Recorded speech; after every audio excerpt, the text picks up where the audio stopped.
Roberto é dirigente do Centro Espírita Joana de Ângeles, lá em Catanduva. É um grande amigo do nosso coração. Temos tido a oportunidade de visitá-los lá também para palestrarmos. Pela segunda vez, atende gentilmente o convite. Veio acompanhado do nosso querido Ari, também trabalhador lá do Joana de Ângeles, que em breve virá à nossa casa também para palestrar. E cabe-nos o dever de ouvi-lo atentamente.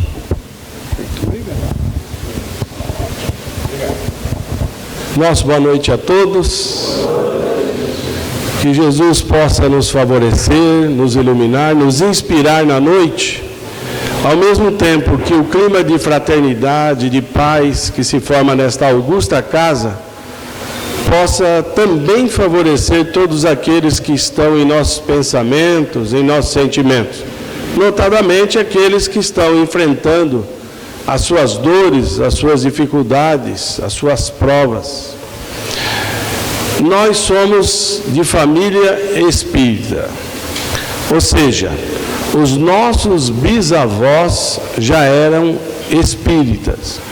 Então, toda a linguagem do nosso lar, da nossa casa, sempre foi versado dentro daquilo que a doutrina nos explicou, dentro daquilo que a doutrina nos ensina.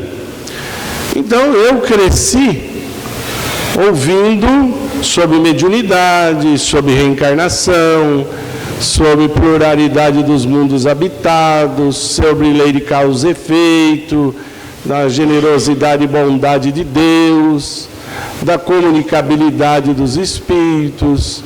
Então, desde cedo, nós já fomos ouvindo essa linguagem própria dentro da nossa casa. Aliás, naquela época, praticamente há 52 anos atrás, a doutrina espírita ainda ela tinha uma certa discriminação, era estigmatizada. Então nós sofríamos aí um certo preconceito, não é?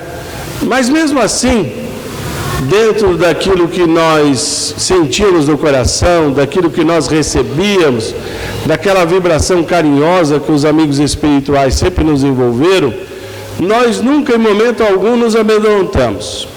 Eu me recordo muito bem que quando iniciou a aula de religião no colégio que eu estudava, eu participei de 2 aulas ou 3.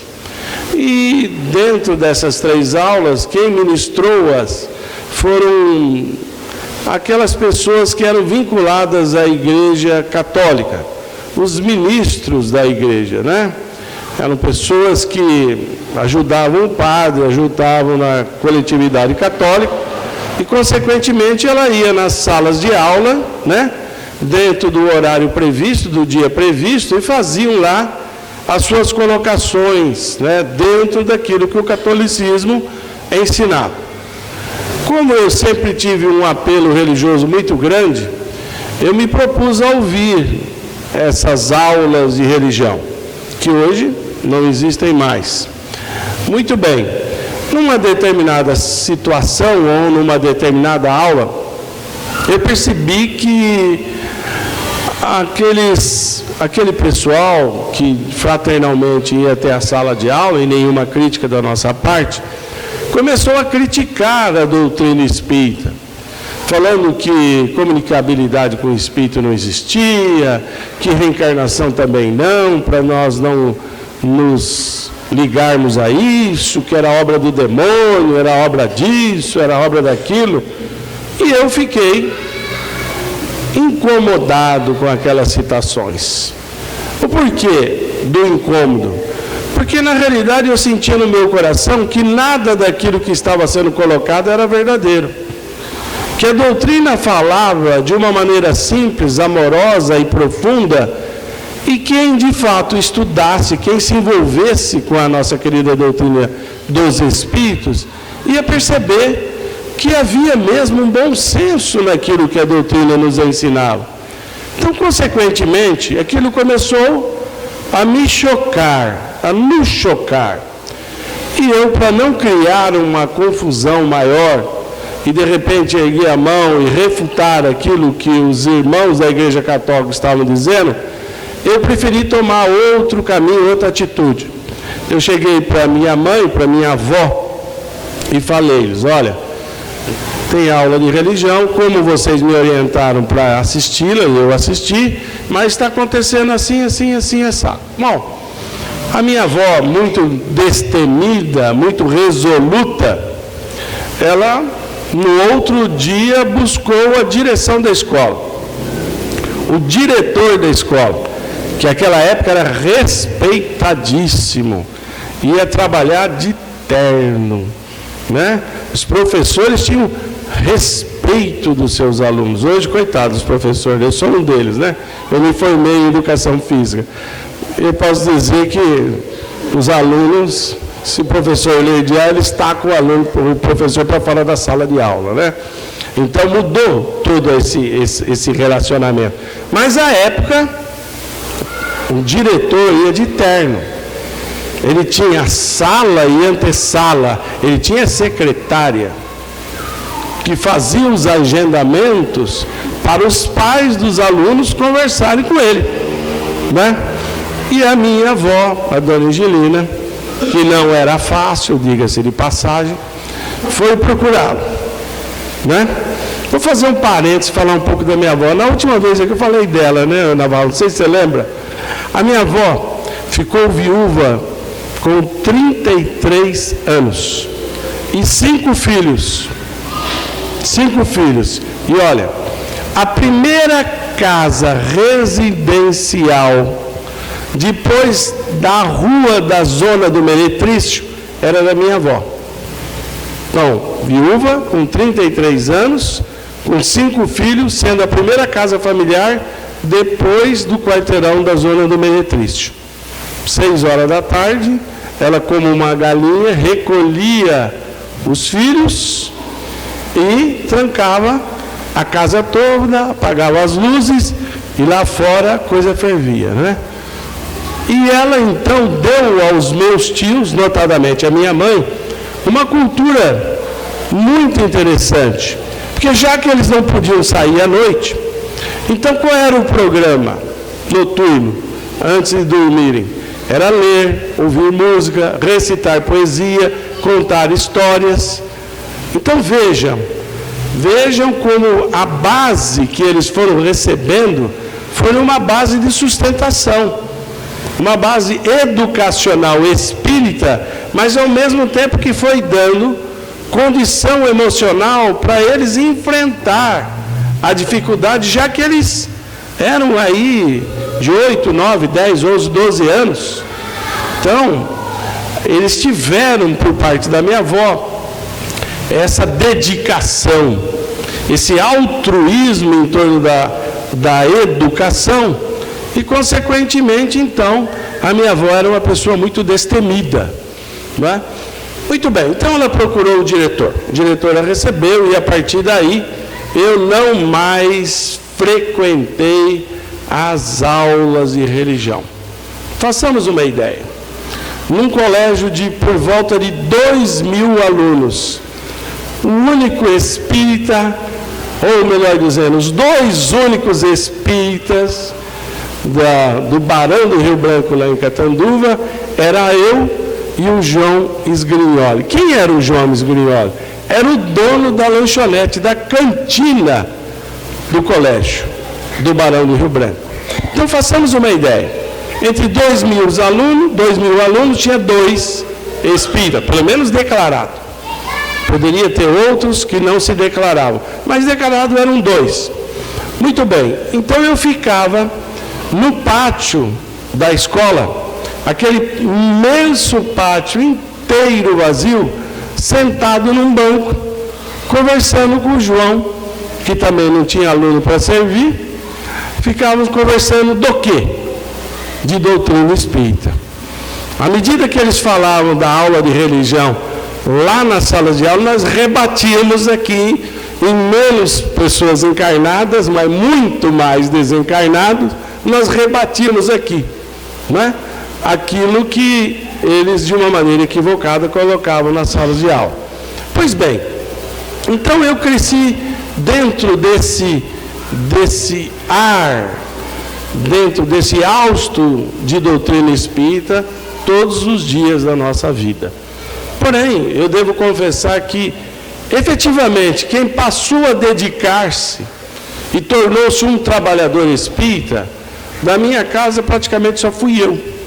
Os meus irmãos não se envolveram, sempre foram espíritas, mas não trabalhadores. Meu pai e minha mãe, em função de problemas vários, também não foram.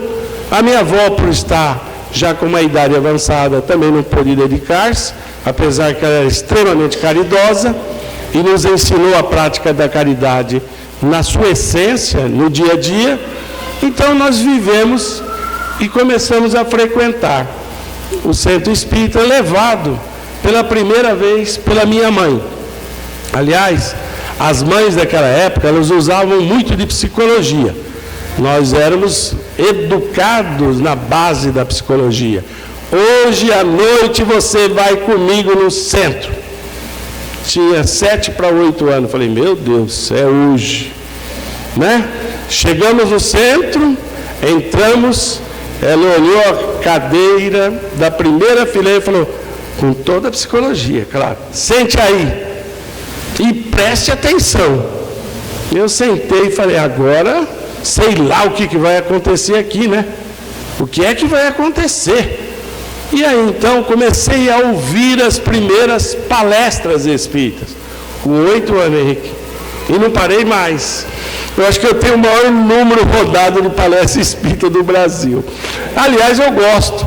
A do Navarro, então, eu sou fã número 1 lá em Catanduva. Quando ele vai falar em Catanduva, eu mando soltar até foguete, banda na praça pública, você está entendendo? Porque nós sabemos que Catanduva é capital de Rio Preto. Então, o que acontece? A gente fala, olha, ele vem lá daquela província, vamos dar uma força para esse rapaz, né? Então, eu tenho quilômetros rodados dentro de palestra, Henrique. E graças a Deus, a gente sempre consegue sacar das palestras conteúdos que vão fazer parte da nossa vida. Não tem como não fazer, né? Todos os palestrantes levam algo significativo para a sua existência. É só nós nos sintonizarmos, reflexionarmos, pensarmos, seguirmos a sequência de pensamento que o palestrante está querendo nos falar, está querendo nos encaminhar. E aí eu fiquei lá na primeira fileira, sentadinho que nem um santo, que sou até hoje, diga-se de passagem, só falta a auréola, e lá comecei a ouvir as palestras espíritas. Muito bem, mas vocês acham que ficou por aí? Não ficou por aí. Eu comecei a participar dos trabalhos da Casa Espírita, a campanha Alta de Souza, aquela campanha de domingo de manhã, soltando os saquinhos nas residências, no outro domingo recolhendo os alimentos, levando a cesta básica aos necessitados. Quer dizer, começamos os primeiros envolvimentos com a mocidade. Por volta dos meus 10 para 11 anos, eu comecei a sentir um desconforto na minha vida, um desequilíbrio na minha vida, que eu queria confessar para vocês, que eu comecei a entrar num turbilhão de sofrimento, de angústia, de desespero e de medo, que nada, efetivamente nada, podia aplacar, podia diminuir. E a partir daí, eu comecei a ter um medo que não havia explicação, não havia como decodificar esse medo. Vejam vocês, eu era nadador, eu treinava, eu nadava prova longa, consequentemente eu tinha que treinar para provas longas, eu tinha que treinar muito, nadar muitos quilômetros. Então eu fazia um treino 5 horas da manhã e outro treino 5 da tarde. Então eu ganhei vários campeonatos e tal. E eu me lembro que eu ficava treinando, nadando, e a natação, em determinados aspectos, ela é meio ingrata, porque você vê azulejo e água, água e azulejo, azulejo e água e azulejo. Não tem aquela vibração do coletivo, de estar fora do meio aquoso. Você está inserido no meio aquoso, você não ouve. Se alguém está torcendo, está gritando, pouco você ouve. Só quando você tira a cabeça para respirar. Muito bem. E eu começava a nadar e começava a pensar, e se eu desencarnar agora? Será que eu vou para o umbral? Como é que é um umbral? Será que eu vou ficar muito tempo no umbral? Isso com 11 para 12 anos, Henrique. 11 para 12 anos. Veja bem o tamanho do nó que dava na cabeça de um jovem pensando sobre esses temas e ao mesmo tempo sentindo essa angústia, sentindo essa intercorrência emocional que nós tínhamos. Então, eu comecei, posso dizer entre aspas, o meu calvário, porque aquilo não diminuía. Eu ia no centro, lia, estudava, na minha casa falava-se de doutrina, tomava passe e nada de melhorar. Aí então minha mãe levou-me a um médico e o médico receitou-me Valium, que é um psicotrópico. Eu comecei com 11, 12 anos tomando Valium. E eu estava totalmente psicótico. Em outras palavras, louquinho da Silva. Não é? E eu lembro muito bem que os meus amigos sempre foram muito educados. Naquela época nem existia bullying, né? Nem existia bullying, então era chamado de louco, de padre, de pastor, de tudo. Então era o patinho feio, praticamente, lá da escola, porque ficava no pátio, era espírita, lidava com o demônio, a avó dele faz trabalho, não sei o quê, e aquilo corria. Né? E eu ia sentindo essas dificuldades no nosso dia a dia. E me lembro, quando eu tinha por volta dos 13 anos, que eu estava na casa espírita, tendo e sofrendo tudo isso, quando um amigo, um senhor, trabalhador, médium da casa, me chamou, falou, Robertinho, vem cá que eu quero falar com você. Eu falei, pronto, agora que eu vou morrer mesmo. Ele vai falar que eu vou empacotar, é certeza. Ele não está me chamando para me dar nenhum presente, agora ele vai me falar, eu tenho certeza. E aí pediu que eu sentasse ao lado dele, eu lá me sentei, ficamos conversando assuntos vários, e eu só esperando a bomba, né? Agora ele fala, não, agora ele vai falar, agora vai acontecer. E aí então ele falou algo que acabou por tranquilizar-me. Porque o pior da doença é quando a gente não tem o diagnóstico. Né, Henrique? O pior não é a sentença do juiz, porque a sentença em uma semana se acostuma, mas é o processo. Não é verdade? É o processo que dura.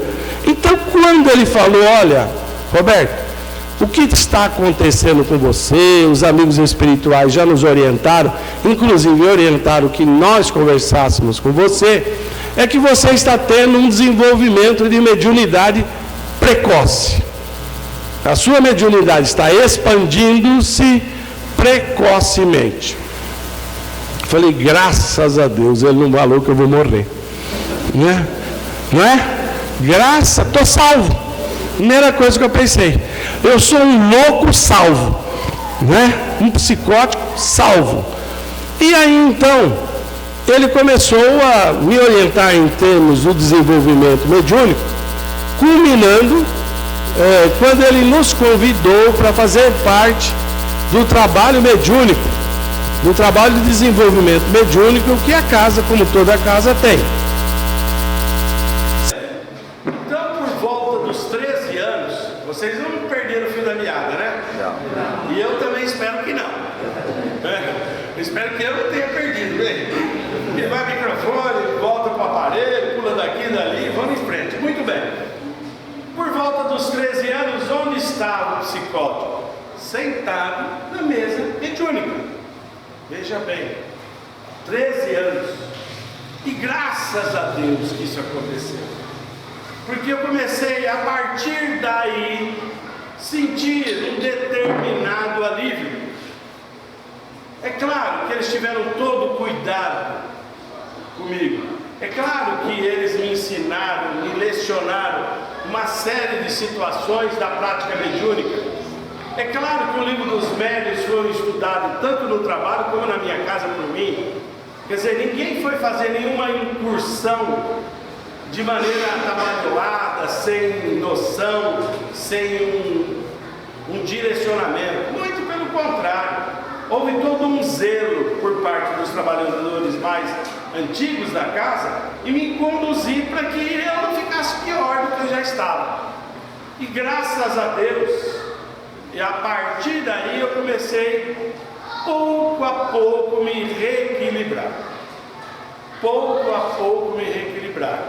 E comecei a sentir de uma forma canalizada, e aí sim, mais educada, a presença do mundo espiritual, dos espíritos em minha vida, através da minha mediunidade que desenvolvia-se, expandia-se de maneira precoce.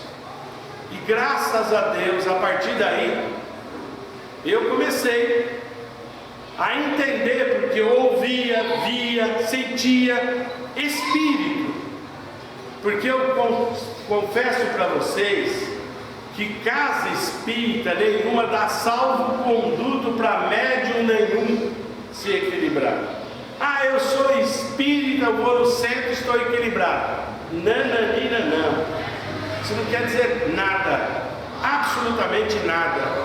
Você pode estar na casa espírita, pode estar sendo tratado na casa espírita e estar envolto a um processo obsessivo dos mais graves.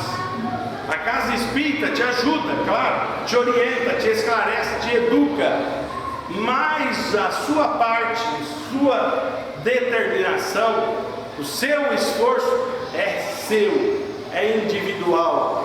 Os espíritos não podem reequilibrar-se por nós, eles não podem sarar-se, entre aspas, por nós. Muito pelo contrário, a cada um conforme as suas obras, dizia Jesus, e consequentemente se encaixa diretamente na prática mediúnica. Se você começar a aliar a prática mediúnica ao trabalho do bem, consequentemente os dividendos, as benesses de reequilíbrio vão sendo aportadas no seu coração e nos seus pensamentos. E a doutrina espírita, a partir daí, começou a me ensinar da prática mediúnica, me ensinar a educação mediúnica, em primeiro lugar nos dizendo que a mediunidade é uma faculdade psíquica que todos nós a temos, uns de maneira mais expandida, outros de maneira menos expandida, ou trocando em miúdos, mais desenvolvido ou menos desenvolvido. Mas a doutrina espírita é a única que vincula a prática mediúnica entre o intercâmbio espiritual com o intercâmbio material, sem nada cobrar e vinculando-a com Jesus. A grande diferença do médium espírita em relação a outros tantos médios, às vezes profissionais, como existe na Inglaterra, excepcionais médios, mas cobram, não são moralizados nem vinculados a Jesus. Não, a doutrina espírita de cara vincula a nossa prática mediúnica aos ensinamentos do Cristo, e a partir daí dar de graça o que de graça recebesse. É uma prática que nós incorporamos de uma maneira tranquila e serena. Então começamos o nosso trabalho e a partir daí não paramos mais. Muito bem, frequentamos, trabalhamos durante praticamente os dias de hoje. Somos fundadores de uma casa espírita lá em Catanduva, fomos trabalhadores de outras antes de fundar a nossa, e eu me recordo quando nós começamos a nos reunir, um grupo da prática mediúnica, não na nossa casa, que ainda não tinha local. Nós fazíamos o evangelho todo sábado pela manhã embaixo das árvores, mas nós não tínhamos um prédio. Então uma casa espírita irmã nossa começou a ceder um espaço em que o nosso grupo se reunia. Esse grupo começou a ter a afinidade mediúnica, a afinidade de corações, E a partir daí nós começamos a nos reunir nessa outra casa, até que nós tivéssemos um lugar próprio na nossa. Muito bem.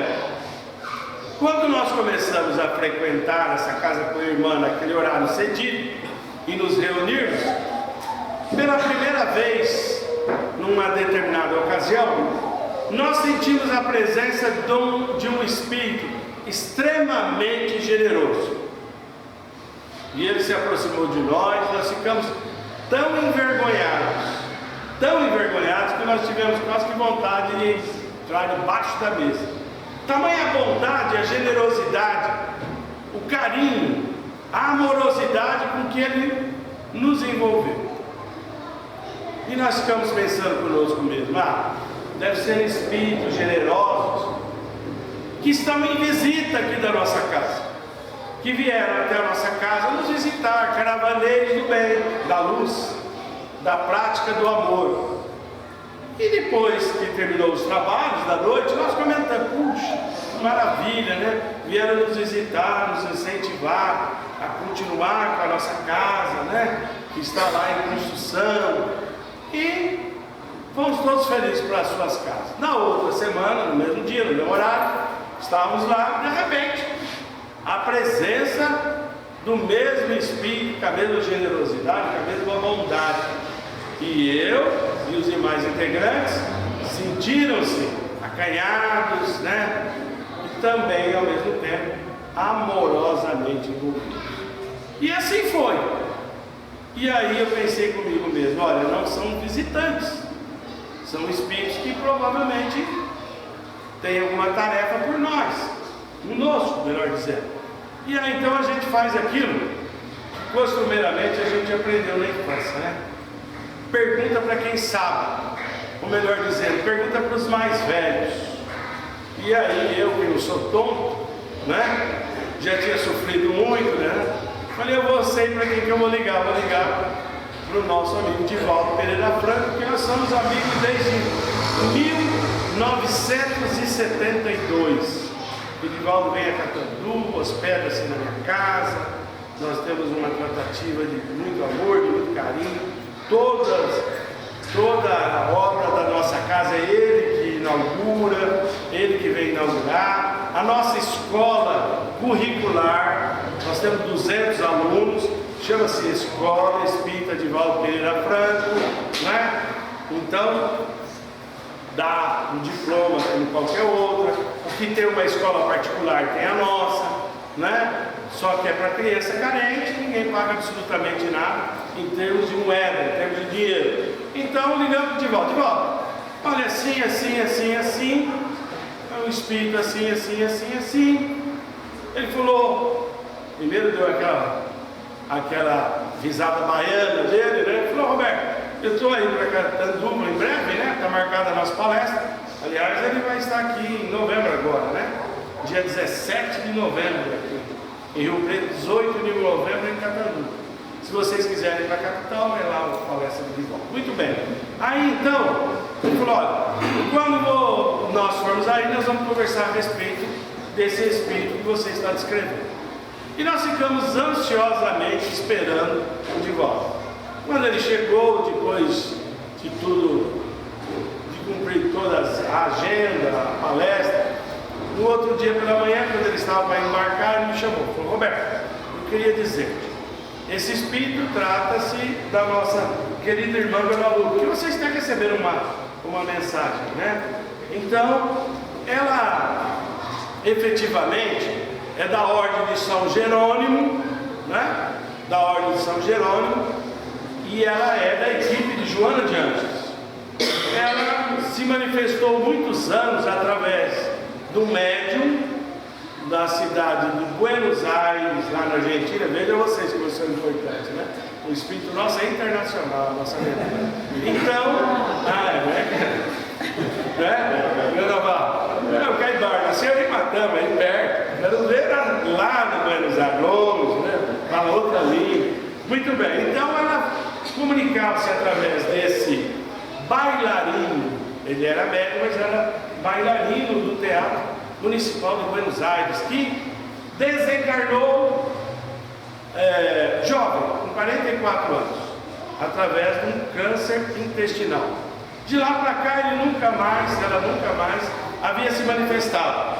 E quando o Divaldo veio a Catanduva, ela falou que queria fazer um trabalho conosco. Então nós estamos aí fazendo a nossa psicografia, orientado por ela. Por que desse prefácio tudo, desse prenúncio tudo que nós fizemos? Justamente para falar do tema que nós vamos abordar na noite de hoje, que faz parte de uma mensagem que ela nos remeteu e que nós esquecemos de falar para o Naval trazer o projetor, que nós vamos passar o slide. Então nós vamos improvisar. Estava no seu carro, peraí, você nem para falar para ele. Hoje é para castigar mesmo o palestrante. Muito bem, então vamos lá. Essa mensagem é intitulada Ela Deu de Si. E da onde a irmã Guadalupe saca essa mensagem? Justamente daquela passagem do óbolo da viúva, que Mateus e Marcos anotam no capítulo 12, no versículo 44. Vocês sabem que existe uma caixa enorme chamada gasofilato.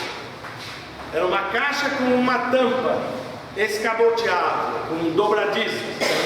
De quando em quando, em determinado lugar, se anunciava que haveria de ser colocado o gasofilato em determinado ponto da cidade, e aqueles que quisessem fazer as suas respectivas doações deveriam pegar a fila para jogar dentro da caixa as suas doações. Pois bem, Jesus, já sabendo de antemão que havia um determinado dia que o gasofilato estaria presente, ele reuniu os seus apóstolos e foi até o local. Ficou num canto, e enquanto que a fila se formava, interessante que a fila era disputada, pelos mais abastados, que queriam pegar os primeiros lugares. Então, quanto mais feudo, mais dinheiro tinha, mais se colocava em primeiro lugar. Por quê? Porque à medida que a pessoa jogava as doações dentro da caixa, a caixa fazia aquele enorme barulho. Então se media a doação pelo barulho que a caixa fazia quando a doação, a moeda, o ouro, a prata, as joias caíam dentro da caixa. E Jesus então estava observando que a fila se formara e as doações iriam iniciar-se.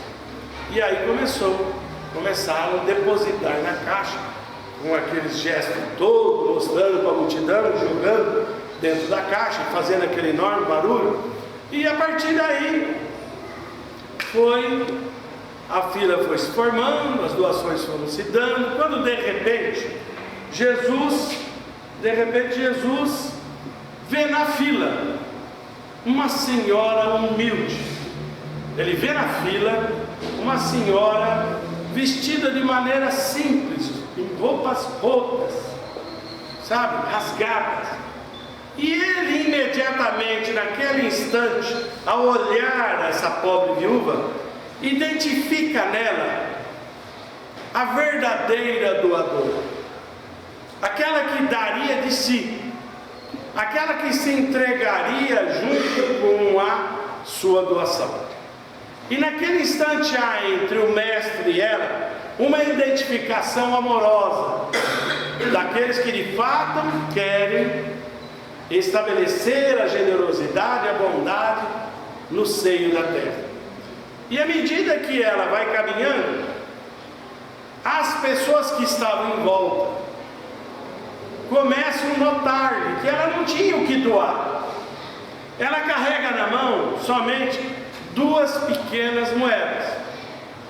E aí as críticas começaram a se suceder naquela voz baixa, sabe, aquele sussurro da maledicência nos ouvidos do outro. Mas como? No meio de tantos que vão doar tanto, ela praticamente não tem nada para doar. O que ela faz nessa fila? Essa fila dos abastados, dos generosos, daqueles que vêm depositar na caixa enorme quantidade. Bom, chega a vez da viúva. E Jesus acompanha. Ela deixa cair 2 pequenas moedas. Barulho praticamente nenhum. Mas acabam-se as doações. E aí então Jesus vira para os seus discípulos e pergunta: quem de todos esses doou mais? Olha a autoridade dele. Quem de todos esses doou mais? E aí os discípulos começaram a decantar os nomes. Ah, foi o rei tal que mandou o seu serviçal depositar uma enorme quantia. O outro logo corrigiu: ah, eu acho que não foi esse, foi aquele outro. E Jesus deixou que todos falassem. Quando o último terminou de falar, ele disse: nenhum desses que vocês citaram. Quem mais doou foi aquela pobre viúva. E aí eles exaltaram-se: mas como? Não ouvimos barulho nenhum, as suas mãos estavam praticamente vazias. Se nós não estamos enganados, ela depositou somente 2 moedas. E aí então Jesus resume o ensinamento que haveria de acompanhar a humanidade até os dias de hoje. Mas ela deu de si, daquilo que ia lhe fazer falta, do seu sacrifício. Então Jesus estabelece a verdadeira doação de uma forma totalmente diferente que à época se concebia e que nos dias de hoje também se concebe, achando-se que quanto maior o valor doado, mais generoso é quem doa. Ele então nos remete a uma reflexão que efetivamente a doação não está na quantidade, mas está na amorosidade, no carinho, na generosidade que cada um traz no coração. E nós sabemos que ninguém é tão pobre que algo não possa doar. Então o que Jesus estabelece? A diferença clássica entre dar e doar. E fala que dar é praticamente não ver aquele que recebe. E nos dias de hoje essa facilidade aumentou mais. Porque nós passamos a mão no telefone, no Criança Esperança, tim, tim, tim, tim, 7, tim, tim, tim, tim, 10, 20. Depende do nosso teclar no telefone, que já vem na conta do telefone. Mas qual foi a doação que nós fizemos? Qual foi a nossa intenção? E claro que vale doar através do telefone. Mas qual é essa intenção? Será que nós fizemos isso mecanicamente? Ou porque o netinho, a netinha, o filhinho, a filhinha falou: ah, eu também quero doar, eu também quero dar.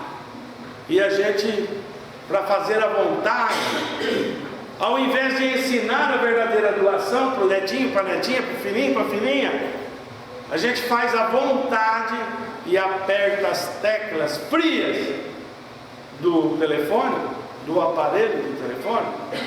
Então Jesus estabelece a verdadeira doação, aquela que sai de si, aquela que carrega sentimentos, aquela que você doa naquele momento, mas não tira a pessoa do pensamento, do coração e da sua generosa intenção.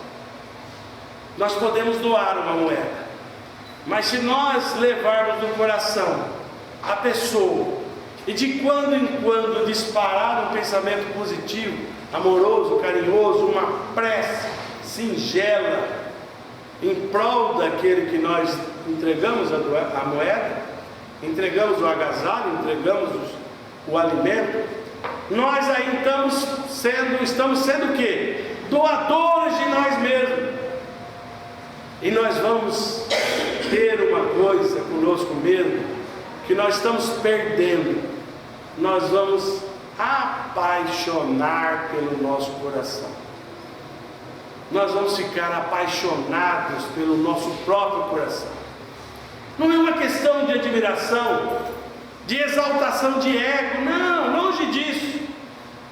Há um conluio, há uma imantação há uma união entre os nossos sentimentos e admiração em relação à nossa atitude, porque também nós devemos nos admirar, devemos dar combustível para nós mesmos, apaixonando-nos pelo nosso coração, pelo nosso sentimento real de bondade, a fim de que a gente multiplique as doações.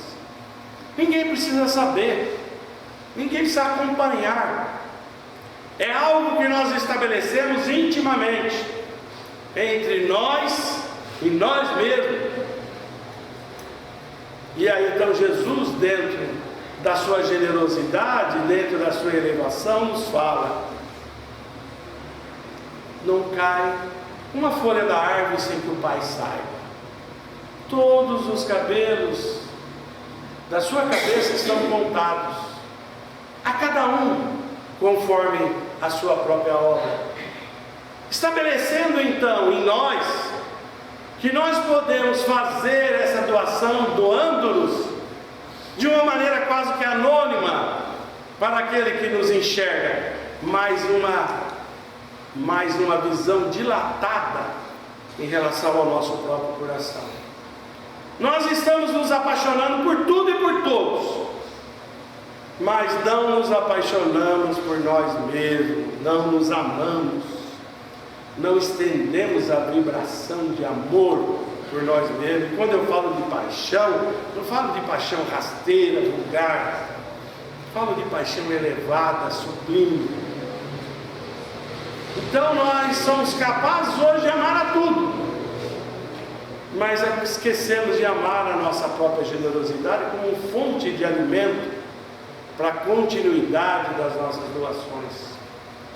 Jesus então estabelece em nós essa doação, estabelece em nós essa boa vontade, e aí nos clama como homens de boa vontade, dando-nos o alimento necessário para que nós continuemos a doar, porque felicidade, paz e doação é algo que a gente pode dividir sempre e só se multiplica, porque nós só temos o que damos, e só seremos felizes à medida que proporcionarmos felicidade. Gostaria de dizer para vocês, aquele menino que aos 12 anos ficou psicótico, até hoje é meio, quarta com pino, mas quer ver uma coisa, Henrique? Eu não consigo passar perto da necessidade e não me envolver com ela, criar rolo. A verdade é essa, é verdade. Posso me equivocar em determinadas horas, posso sofrer da ingratidão daquele momento, mas eu vou teimando. A gente precisa ser espírita teimoso, tem que teimar conosco mesmo. Sabe por quê? Porque existem muito boas coisas dentro de nós. Se Deus confia em nós, se Jesus veio para cá e confiou e veio porque confia em nós, quem somos nós para duvidar de nós mesmos, da nossa potencialidade, da nossa capacidade, da nossa possibilidade de elevação? Dar é também se dar, doar é também se doar, e estabelecer um vínculo com nós mesmos, que cada dia que passa fica mais forte, fica mais amoroso e mais seguro. Muita paz a todos vocês, um carinho especial pela companhia de vocês, e logo nós estamos de volta, né, Navarro? Se a turma aguentar. Muito obrigado.